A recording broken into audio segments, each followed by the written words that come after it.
स्वागत है दोस्तों हमारे YouTube चैनल मार्क्सवाद और हिंदी साहित्य डॉक्टर शेख नज़ीर। अगस्तिन के बाद हम यूरोप के विभूति मैकियावेली का नाम ले सकते हैं, जिन्होंने सामाजिक वर्गों पर काफ़ी विस्तार से विवेचन किया है। खासकर उन्होंने अभिजात वर्ग और जनसमुदायों के बीच के तनाव को ही सामाजिक वर्गीय आधार माना है। थॉमस हॉल्स भी सत्ता और सुविधाओं की असमानताओं के ढांचे पर सामाजिक वर्गीय धारणा को प्रस्तुत करते हैं। इनके अतिरिक्त लॉक, बर्क, रूसो, हेगेल आदि सामाजिक विचारकों ने भी अपनी समकालीन सामाजिक व्यवस्थाओं में सामाजिक वर्गीय धारणा को प्रस्तुत किया है। वर्ग संघर्ष और मार्क्सीय धारणा।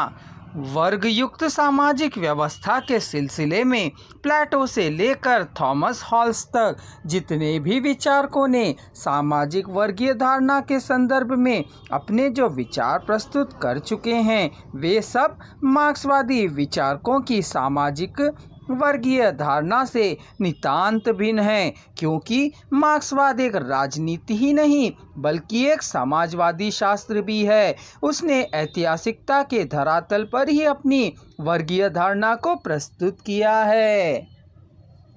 सामाजिक वर्ग की परिभाषा।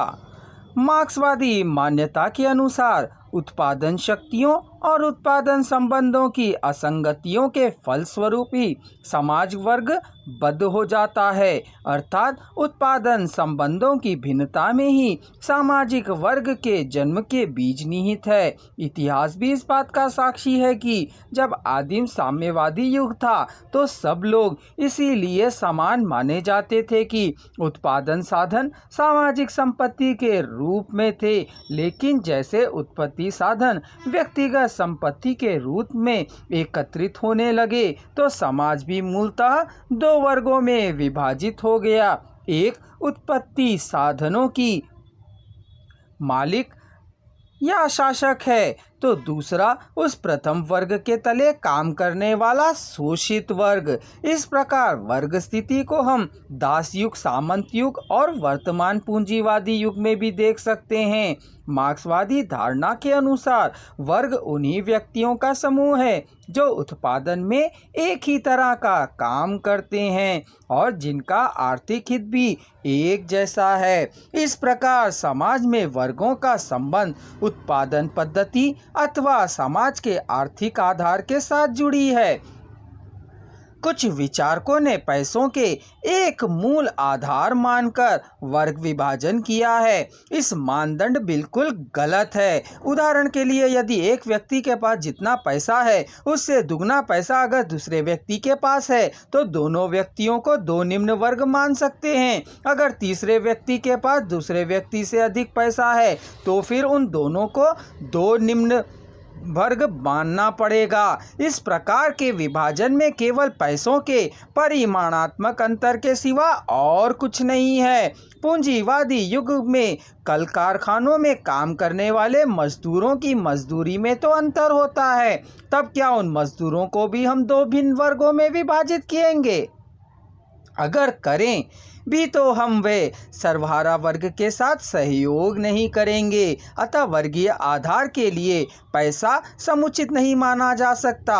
वर्ग विभाजन के आधार के संबंध में और एक प्रसिद्ध सिद्धांत है जिसके अनुसार वर्ग विभाजन का एकमात्र आधार होता है सामाजिक आय का विवरण। वैसे पूंजीवादी समाज में आय के अनेक रूप होते हैं। विश्वविख्यात रूसी समाज शास्त्री निकोलाई बुखारिन ने इन आय के रूपों को स्पष्ट किया है। पूंजीवादी समाज में आय के तीन प्रमुख समूहों लाभ, किराया, मजदूरी में विभक्त होने से तीन पृथक वर्गों पूंजीपतियों, भूस्वामियों और सर्वहाराओं अर्थात मजदूरी पाने वाले कर्मियों का जन्म होता है। वे एक दूसरे के विरोध में ही पूंजी को इकट्ठा करते हैं। पूंजीवादी समाज में समाज को वर्गयुक्त बनाने में आय की क्या मूल स्थिति है? दरअसल शोषक पूंजीवादी व्यवस्था का उद्भव तथा विकास इस प्रश्न के समाधान में छिपा है।